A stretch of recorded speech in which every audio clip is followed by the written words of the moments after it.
প্রিয় শিক্ষকবৃন্দ, ভাই বোনেরা, যারা গত কয়েক সপ্তাহ থেকে আপনারা এখানে অবস্থান কর্মসূচি পালন করছেন, আমি আমার বাংলাদেশ পার্টি এবি পার্টির পক্ষ থেকে আজকে এসেছি আপনাদের সাথে সংহতি জানানোর জন্য। বাংলাদেশ অন্তর্বর্তীকালীন সরকার যারা গত 7 মাস থেকে রাষ্ট্র চালাচ্ছেন এবং গতকালকে আমরা মাত্র দেখলাম যে শিক্ষা উপদেষ্টা পরিবর্তন হয়েছে, আমাদের বক্তব্য খুব পরিষ্কার যে বাংলাদেশের শিক্ষা ব্যবস্থা গত 53 বছরে যেটা গড়ে ওঠে নাই, তার পিছনের একটা বড় কারণ হচ্ছে যে বাংলাদেশ রাষ্ট্রকে যারা চালিয়েছেন গত 53 বছর, তারা চান নাই যে এখানে একটা সমন্বিত শিক্ষা ব্যবস্থা গড়ে উঠুক। তারা কখনো চান নাই যে সকল ব্যক্তিরা এখানে রাজনীতি করেন, সেই সকল রাজনীতিবিদ, নেতা কর্মীদের ছেলেমেয়েরা কেউ এই বাংলাদেশে পড়ে না, পড়লেও তারা ইংরেজি মিডিয়ামে পড়েন এবং পড়ে তারা দেশের বাইরে চলে যান।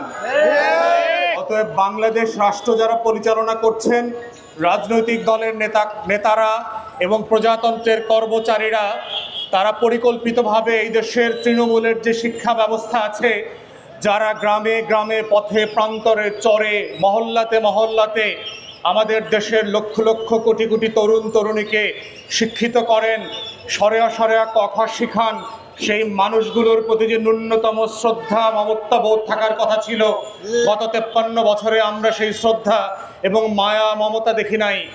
আমরা 24-এর গণ অভ্যুত্থানের পরে যে দায় ও দরদের রাজনীতি আশা করেছিলাম, যে দায় ও দরদের ভিত্তিতে বাংলাদেশ রাষ্ট্রকে নতুন করে সাজানোর স্বপ্ন দেখেছিলাম, যার ভিত্তিতে অন্তর্বর্তীকালীন সরকারের উপদেষ্টাদেরকে আমরা বারবার বলেছি যেই খাতগুলোকে অগ্রাধিকারের ভিত্তিতে ঢেলে সাজানো দরকার, তার ভিতরে একটা হচ্ছে বাংলাদেশের শিক্ষা ব্যবস্থা।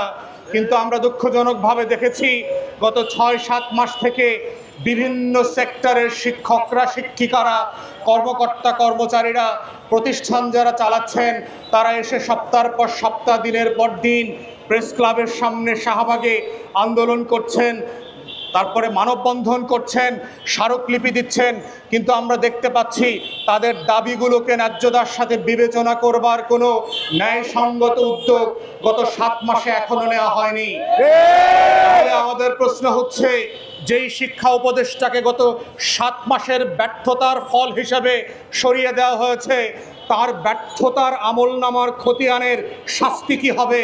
বাংলাদেশ সরকারের পক্ষ থেকে বলতে হবে, গণ অভ্যুত্থানের রক্তস্নাত অন্তর্বর্তীকালীন সরকারের দায়িত্ব নেবার পরে 7 মাসে সে কী করেছে আর কি করতে পারে নাই, তার এই ব্যর্থতার জন্য তাকে জবাবদিহিতা করতে হবে, জাতির কাছে ক্ষমা চাইতে হবে। বারে বারে কেন আমাদের হাজার হাজার লক্ষ লক্ষ শিক্ষকদেরকে এসে শাহবাগে মিছিল করতে হয়, পুলিশের পিটুনি আর কাঁদানে গ্যাস খেতে হয়, দিনের পর দিন, রাতের পর রাত? রমজান মাসে কেন ইফতার আর তারাবি বাদ দিয়ে এসে প্রেস ক্লাবের সামনে বসে থাকতে হয় পরিবারকে বাদ দিয়ে? এটা কোনো ন্যায্যতার ভিত্তিতে হতে পারে না। 24-এর গণ অভ্যুত্থান এই কারণে হয় নাই। যারা শিক্ষা মন্ত্রণালয় চালাচ্ছেন, সেই সকল আমলাদেরকে বলছি, কেন আপনাদের ভিতরে দায় ও দরদের এই আবদার এবং মমত্ববোধ এখনো তৈরি হয় নাই? কেন আপনাদের স্বভাব চরিত খাইসলত এখনো পরিবর্তন হচ্ছে না?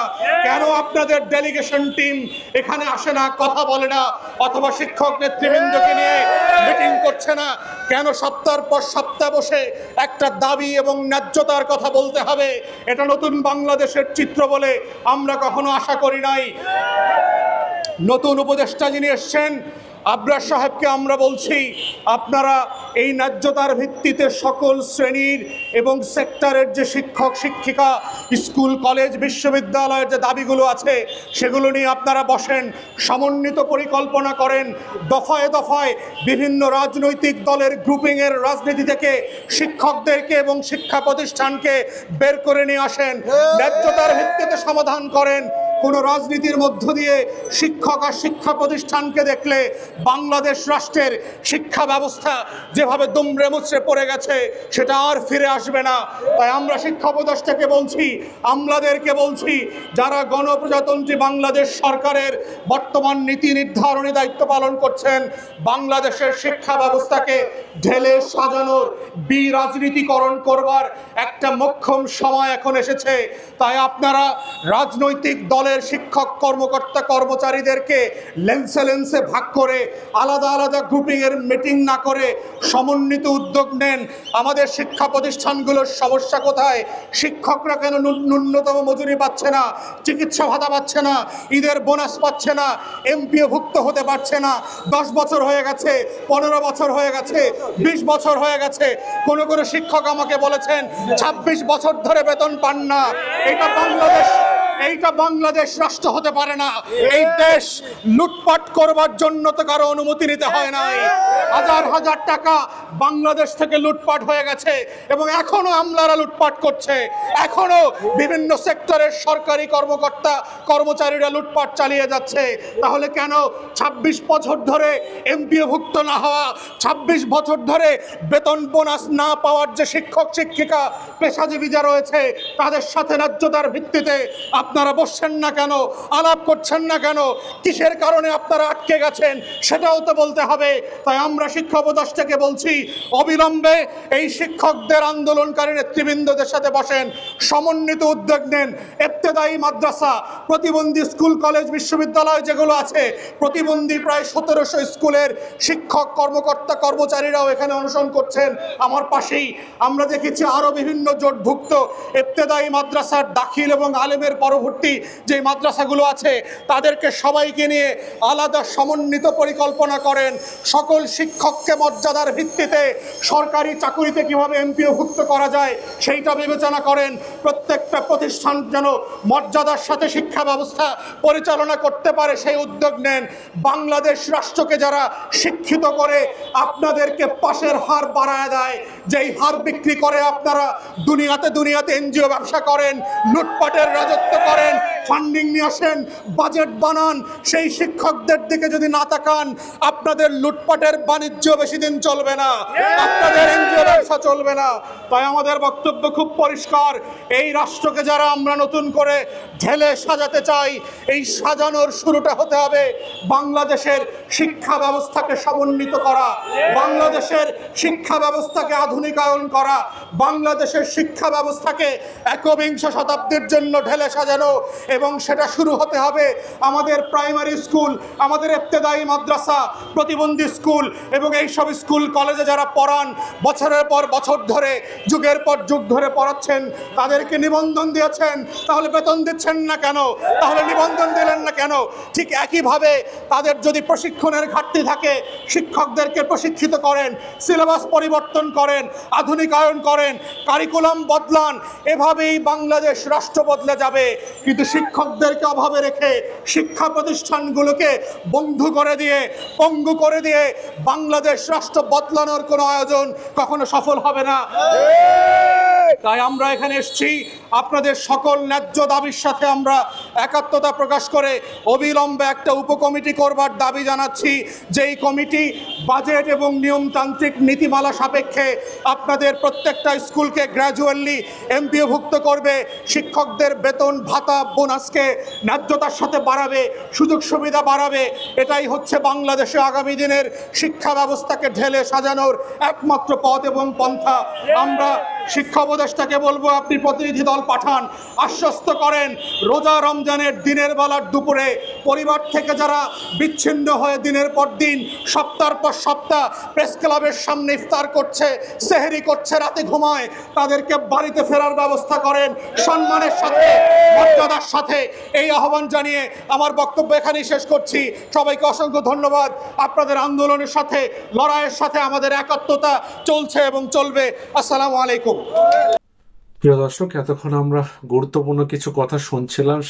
যেখানে শিক্ষকরা আন্দোলন করছে সেখানে উনি বক্তব্য দিচ্ছিলেন এবং উনি যে কথাগুলো বলেছেন এটা কিন্তু বাংলাদেশের বাস্তব চিত্রগুলো উনি তুলে ধরেছেন, যেখানে অনেক কষ্টের একটি জায়গা যে শিক্ষকরা দিনের পর দিন, বছরের পর বছর এবং যুগের পর যুগ তারা তাদের স্যালারি পাচ্ছে না এবং তাদের জীবনের মান বাড়ছে না এবং তাদের জীবনযাত্রা এবং ফ্যামিলি নিয়ে বসবাস এখন অনেক কষ্টের বিষয়। এবং দীর্ঘদিন ধরে আমরা দেখেছি এসব শিক্ষকরা কিন্তু দিনের পর দিন কোনো বেতন ছাড়াই তারা স্কুলে পড়াশোনা করাচ্ছে এবং স্টুডেন্টকে পড়াচ্ছে।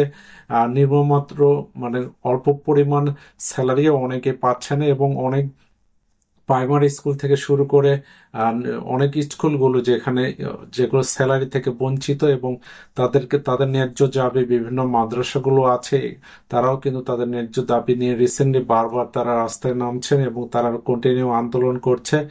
জুলাই আগস্ট পরবর্তী বিপ্লবের যে মানুষের যে মেন্টাল সাপোর্ট এবং মানুষ যে আশা নিয়ে এদেশে ইন্টার গভর্নমেন্টকে তৈরি করেছে এবং মানুষের আশা আকাঙ্ক্ষার যে উন্নতি হবে এবং মানুষ যে সমস্যাগুলো এতদিন বাংলাদেশের মানুষ ছিল এবং যে বিভিন্ন শ্রেণী পেশার যে মানুষগুলো যেখানে তারা দিনের পর দিন তাদের শ্রমের মাধ্যমে অর্থ উপার্জনের যে বিষয়টি সেটি থেকে তারা বঞ্চিত, এইসব মানুষকে অবশ্যই এই সময়ে উচিত হবে ইন্টার গভর্নমেন্টের একটি সঠিক উপায় তাদেরকে তাদের স্যালারি ন্যায্য দাওয়াগুলো আদায় করা এবং তাদেরকে দিয়ে দেওয়া।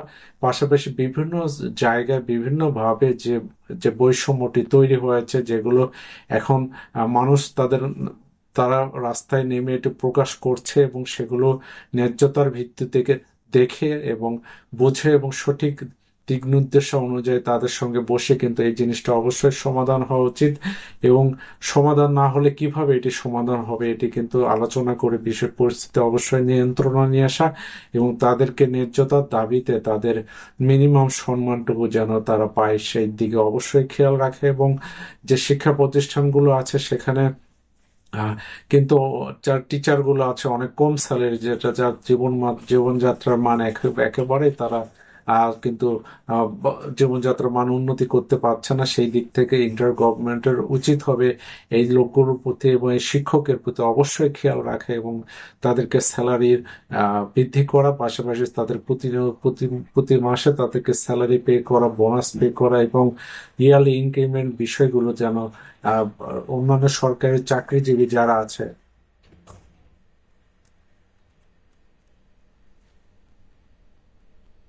ওনারা যেভাবে পায় সেই ভাবে তাদেরকে ব্যবস্থা করার এই বিষয়গুলো এ আশা ব্যক্ত করে ইন্টার গভর্নমেন্টের কাছে এই আশা ব্যক্ত করে আজকে এই পর্যন্তই। আল্লাহ হাফেজ।